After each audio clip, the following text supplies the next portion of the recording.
Celeste entró en la cocina, se alzó un grito de bienvenida. «Mirad quién ha venido».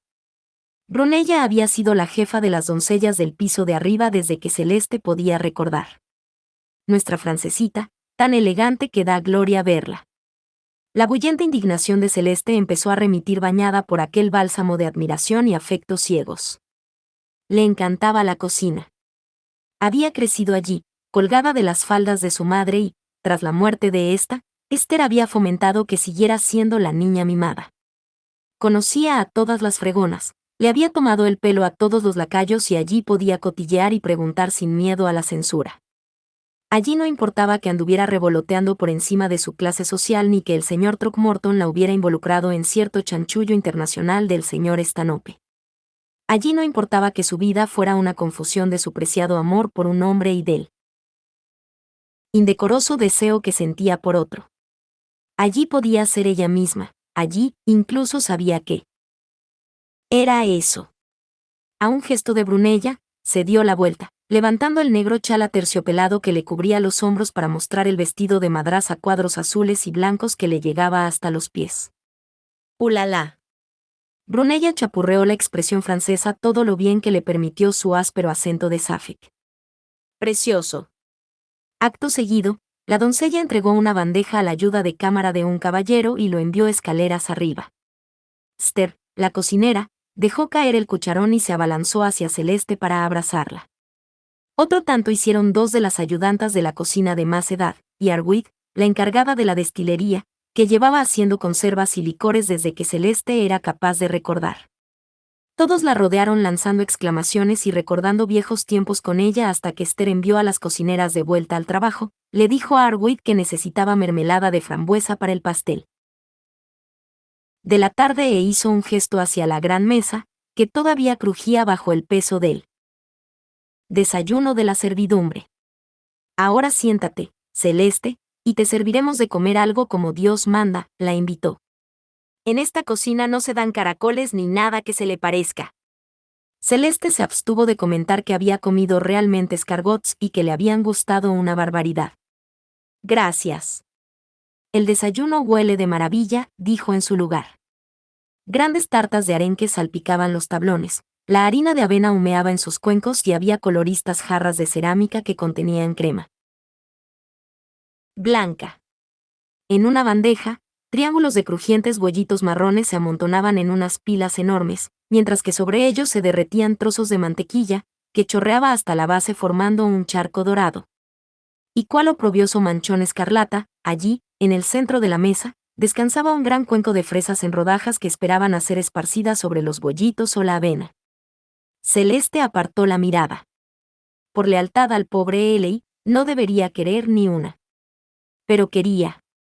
El señor Throckmorton no compraba colmenas a causa de las fresas. El señor Throckmorton era tan correoso que probablemente ni una ortiga le provocaría urticaria.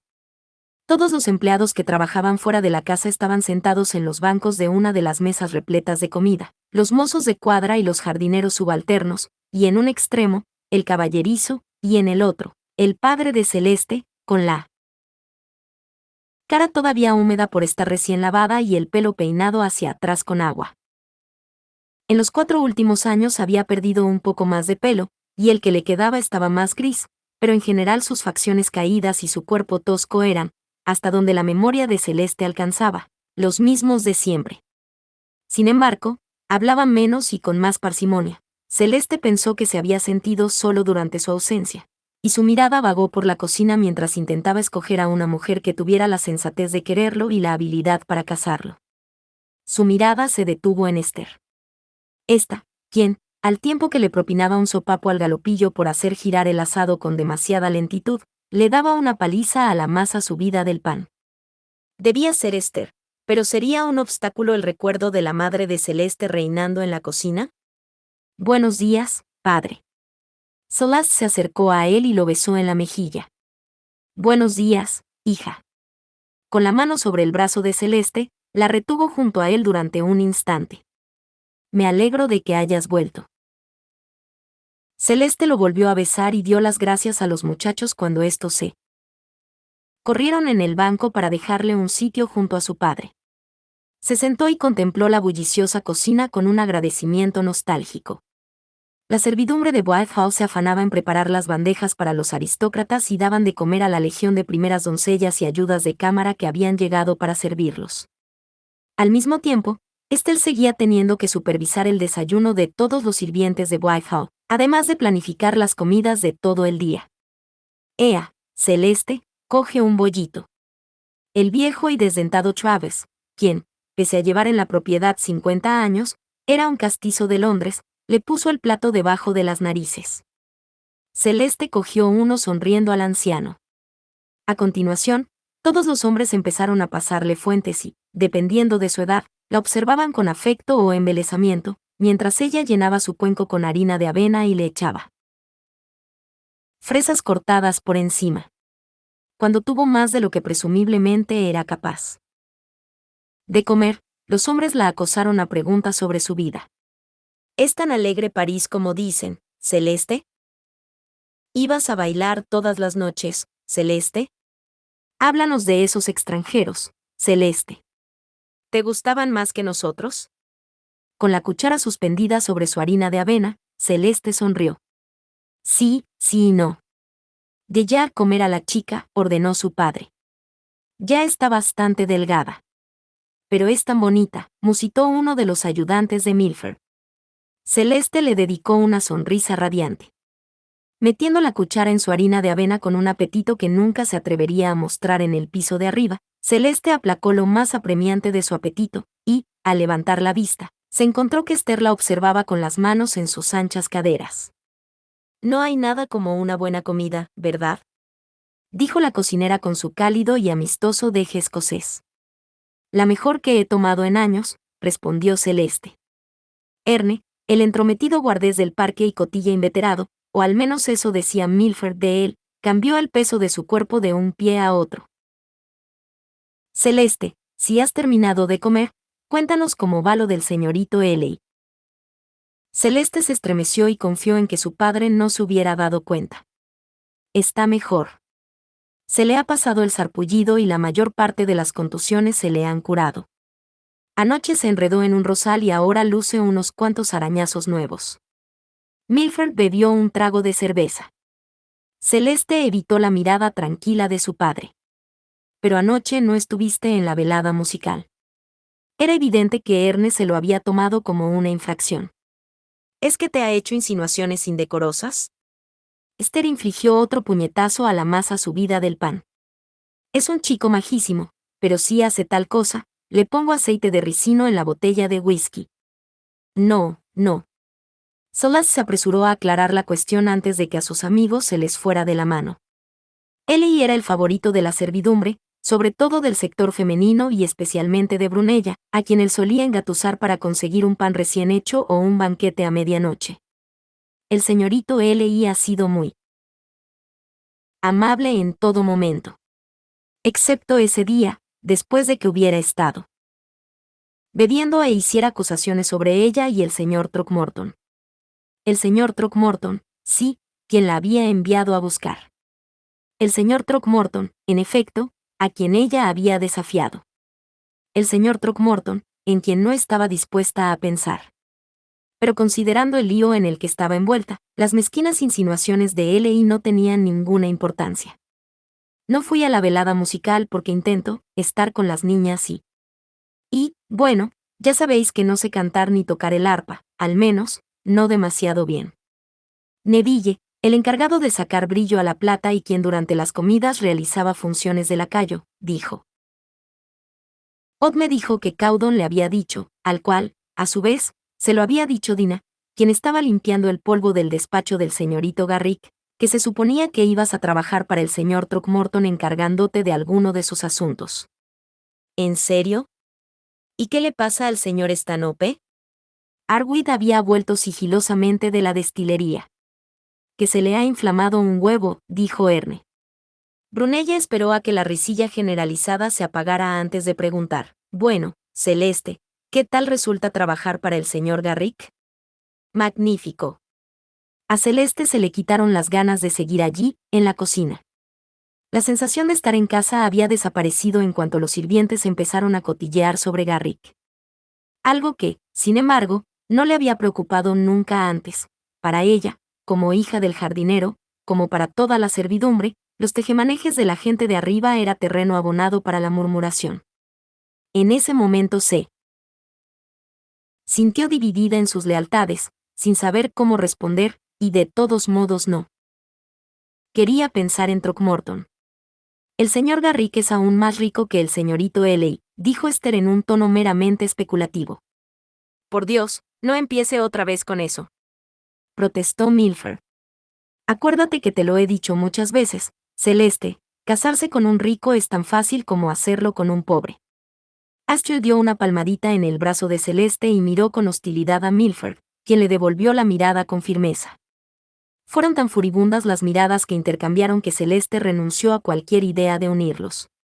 Papá, no me estoy entregando a ninguna fantasía descabellada, y en este momento, Esther, soy más consciente que nunca de las dificultades.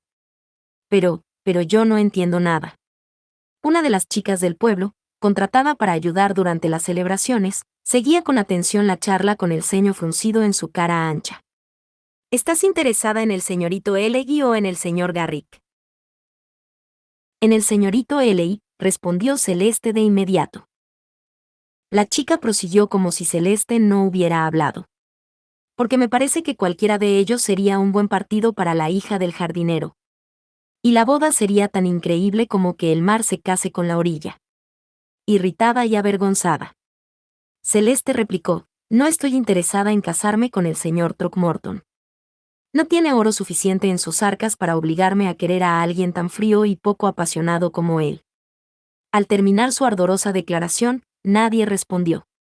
Se produjo entonces un intenso silencio solo roto por el rítmico girar del espetón y los silbidos de la grasa al caer sobre las brasas. Esther, con los ojos muy abiertos en señal de advertencia, miró a Celeste e hizo un gesto con la cabeza en dirección a la puerta abierta. Celeste, con la sensación de una fatalidad inminente, miró a la alta figura sombría e inmóvil que estaba de pie en la entrada. Garrick, cuya anchura de hombros llenaba la visión de Celeste, tenía los puños apretados y los pies bien firmes sobre el suelo, como un marinero que navegara en aguas bravías. Había ido a buscarla. Pues no falta más, nunca aceptaría un mensaje como el que le había enviado Celeste. La mirada de Throckmorton recorrió la cocina con la frialdad de una bofetada de aire invernal. Los hombres que estaban sentados en los bancos se levantaron, los demás sirvientes miraron hacia otro lado o empezaron a moverse inquietos. Erne tosió e intentó acercarse sigilosamente a la muchedumbre. Entonces, Garrick miró a Celeste, y en un tono de voz tan sereno que los sirvientes que estaban a su alrededor se relajaron, dijo, «Señorita Milford, ¿tendría la bondad de atenderme, por favor?» Pero Celeste alcanzó a percibir en su mirada una furia que ya le era familiar. Una furia colérica, rebosante de aquella pasión que ella había negado que él poseyera. Como si no hubiera fuerza que pudiera levantarla, Celeste se aferró al banco que tenía debajo hasta que sus nudillos se volvieron blancos. Al no levantarse, Garrick añadió, «De atenderme ahora mismo», añadió, enfatizando la perentoriedad de la petición. Esther hizo un gesto con la cabeza a Celeste al tiempo que le sonreía alentadoramente. Su padre le tocó el hombro. «Ve, pues, hija». ¿Cómo iba a negarse? Allí no podía contarle a nadie lo de la escena del invernadero. Celeste estiró los dedos y soltó el banco. Se deslizó hacia afuera y se levantó. Con lentitud, como un criminal que se enfrentara al cadalso, avanzó con torpeza hacia Garrick, con la cara ardiéndole, sin mirarlo, sino con la vista fija más allá de él. Throckmorton se apartó para hacerle sitio, Celeste pasó por su lado. Y, después de cerrar la puerta tras él, Garrick la cogió del brazo justo por encima del codo, tal y como haría una institutriz con una niña contumaz. Celeste intentó desasirse dando un tirón. ¿Le importaría soltarme el brazo? Sí. La empujó escaleras arriba por delante de él. Un hombre tan frío y poco apasionado como yo no se siente inclinado a ser amable con la hija de mi jardinero, en especial cuando ella desdeña mi propuesta de matrimonio. Usted no me ha pedido en matrimonio. Sí. Throckmorton consiguió parecer tan asombrado como sarcástico. Ahora me parece recordar que sí. Al llegar a lo alto de la escalera, Celeste forcejeó hasta que consiguió soltarse y se volvió hacia aquel viejo verde detestable, grosero y socarrón. ¿Te atreves a mostrarte indignada porque no pretendí venerar tu templo? ¿Después de cómo me trataste? El hombre que Celeste estaba viendo era el señor Throckmorton que había conocido siempre, pero bajo aquel barniz de refinamiento reconoció al mismo salvaje que, el día anterior, en el invernadero, había reivindicado como propia una parte tan considerable de su inocencia. A un cerdo brutal y conquistador. Celeste avanzó con aire de indignación por el pasillo vacío. Throckmorton la siguió pisándole los talones. Estabas chismorreando sobre mí con los sirvientes. No, no lo estaba. Eran ellos los que estaban cotilleando, yo solo contestaba. A mí también me estaban haciendo sentir condenadamente incómoda. Aunque incómoda no era la palabra adecuada, se trataba de algo más profundo. Las lágrimas acudieron a sus ojos de golpe. Estoy atrapada entre dos mundos, y a usted lo único que le interesa es su valiosísima y magnífica personalidad. El desdén y la burla seguían dominando a Throckmorton cuando éste le preguntó. Cuando decidiste que tendrías a Ellie por cualquier medio posible, no se te ocurrió que tendrías que decidir si estarías arriba o abajo, en el jardín o en la casa. Por supuesto que no se le había ocurrido. En sus sueños Celeste se movía sin problemas entre la alta sociedad y la servidumbre. Obligarla a enfrentarse cara a cara con la realidad no hizo que Garrick se granjeara su cariño. Cuando decidí que tendría a Ellie no se me ocurrió que tendría que soportar que su hermano me humillara en el invernadero. He ahí el quid de la cuestión. Estás furiosa porque te humillé. Entonces, venciendo su resistencia, la empujó hacia el mismo hueco que había estado compartiendo con Ellie y hacía tan poco. Celeste empujó el pecho de Garrick, un gesto absurdo para alguien que conocía tan bien la firmeza de aquel hombre, además de su fortaleza física. Suélteme. No voy a volver a hacer eso con usted. Haciendo caso omiso de la resistencia de Celeste, Throckmorton colocó las manos en la pared que había detrás de ella. ¿Así que eso fue todo? ¿Una humillación? Celeste quiso mirarlo con dureza, pero le vino a la memoria su descubrimiento del éxtasis y se puso a mirar a cualquier parte excepto a él. Usted sabe muy bien lo que fue. Fue un acto deliberado de... Se divirtió conmigo con la única intención de demostrar que manda sobre mí. Eso lo admito. Aunque no le gustaba admitirlo. Y no se atreva a decir que yo le provoqué. Nada de lo que ocurrió en el invernadero fue culpa mía. Asumo toda la responsabilidad. A él tampoco le gustaba aquello. Y tampoco hizo que Celeste se sintiera mejor. ¿Por qué? Quiero saber por qué. Perdí los estribos. Fue una experiencia nueva para mí. Y no la manejé bien. Te pido perdón por la aflicción que te haya podido causar. Se estaba dirigiendo a ella con frases cortas, rápidas y contundentes, utilizando las palabras de arrepentimiento adecuadas, pero en un tono de irritación tan acusado que Celeste bien podría haber estado apuntándole con una pistola a la cabeza. Ella no agradeció el sentimiento. El genio no es una excusa. Ya lo sé. ¿Crees que no lo sé? Nunca he consentido a nadie que trabaje para mí utilizar una defensa tan débil. A cualquier hombre que intentara excusarse de semejante manera lo despediría en el acto. Se apartó de ella y se puso a dar vueltas, permitiendo que Celeste consiguiera un poco de espacio para respirar. Entonces, retrocedió de nuevo para robarle el aire. Pero no me puedo despedir a mí mismo, así que solo puedo presentarte mis más sinceras disculpas por la aflicción que haya podido causarte y suplicarte que me perdones. Enfurecida por aquel simulacro de arrepentimiento, agitó un dedo hacia él. Eso no es una disculpa, es una orden. Las mejillas de Throckmorton se tiñeron ligeramente de rojo. No tengo costumbre de disculparme. Así que disculpa si mis disculpas han sido poco refinadas. Oh, ahora me siento mucho mejor. Celeste impregnó cada palabra en el ácido del sarcasmo. No lo comprendo. No comprendo cómo fue capaz de llevar a cabo una seducción tan fría. ¿Fría? el fuego brotó en su mirada. ¿Llamas a eso frío? Sí, sí que lo llamo. En ese momento fueron las mejillas de Celeste las que se tiñeron de rosa al acordarse de cómo se había retorcido entre gemidos bajo las caricias magistrales de Throckmorton. No se implicó en ningún momento. Acercando tanto la cara que Celeste distinguió cada una de las arrugas del ceño y de la mueca de furia, Throckmorton preguntó, ¿con que no, mi querida señorita Milford? Entonces, dime por qué me he pasado toda la noche. Una puerta se cerró de golpe en el piso de arriba. Alguien empezó a dar voces. Garrick bajó la voz. Dando vueltas por los pasillos, agarrándome mí. Controle su lenguaje, señor Throckmorton. Pero Celeste estaba encantada de oír que había estado despierto y desesperado. Haré lo que me plazca, señorita Milford. Inclinándose sobre ella, la besó. Y lo que te plazca, susurró. Celeste se aferró a su corbata, y su primer impulso fue estrangularlo. Throckmorton actuaba como si pudiera hacer con ella cualquier cosa que deseara, como si una disculpa dada a regañadientes bastara para aliviarla de su irritación. Quería conservar su rencor y no dejarse cautivar con tanta facilidad que él se creyera excepcionalmente dotado para la seducción. Pero la besó como un hombre sumido en la desesperación, la abrazó como si ella fuera su última esperanza de felicidad, aspiró su aliento como si le fuera la vida. En ello. Los empujones de su lengua eran dulces y lentos, y sí, Celeste debía rechazarlo de inmediato, pero el calor de la pasión creció y le calentó la sangre, y ella cedió, derretida, y deseó volver a encontrarse en el invernadero, jadeando bajo el cuerpo de él.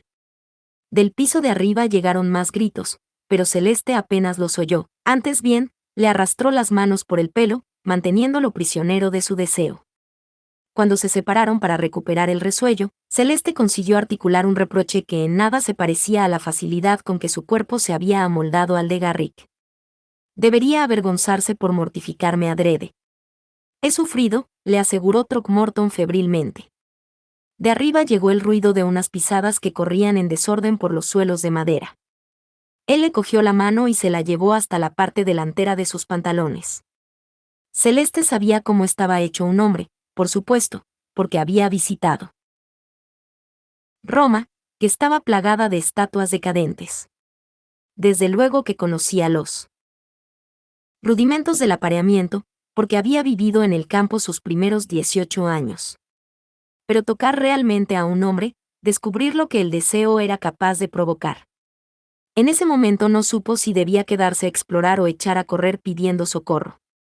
La exploración resultaba atractiva. Rodeó la virilidad de Garrick con los dedos e hizo que la palma de su mano subiera y bajara, deslizándose por aquella extensión. Y era tan grande la extensión, que gritar y echar a correr también se le antojó una buena idea.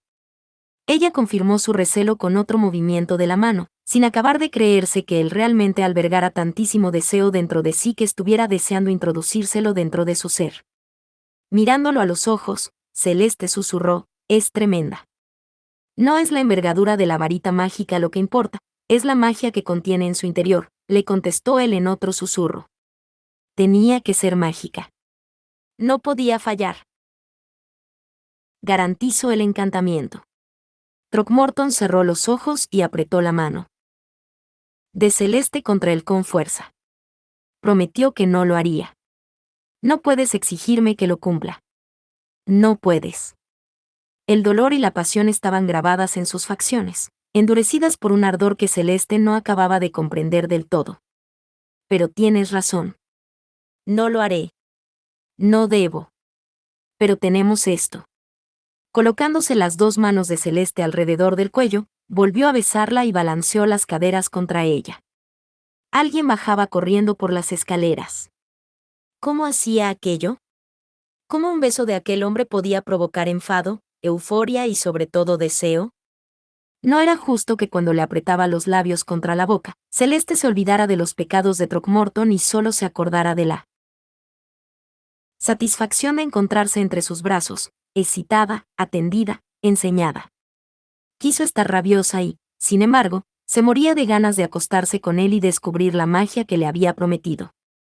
Una mujerona pasó corriendo llamando con voz frenética, «Señor Throckmorton». ¿Dónde está? Señor Throckmorton. Todo él, todo su deseo y determinación habían estado enfrascados en Celeste.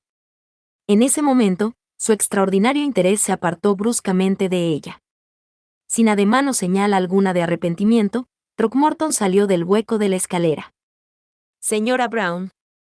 ¿Qué sucede? La sencilla e inquebrantable niñera parecía muerta de angustia. ¿Ha visto a las niñas? La culpa y el temor desplazaron la frustración de Celeste. Uniéndose a Garrick, preguntó, ¿por qué? Porque han desaparecido. La señora Brown sujetaba una hoja de papel en la que había algo escrito con fluidez y en letras mayúsculas. La señorita Penélope ha dejado esta nota. Dice que la señorita Kiki se ha escapado y que va tras ella.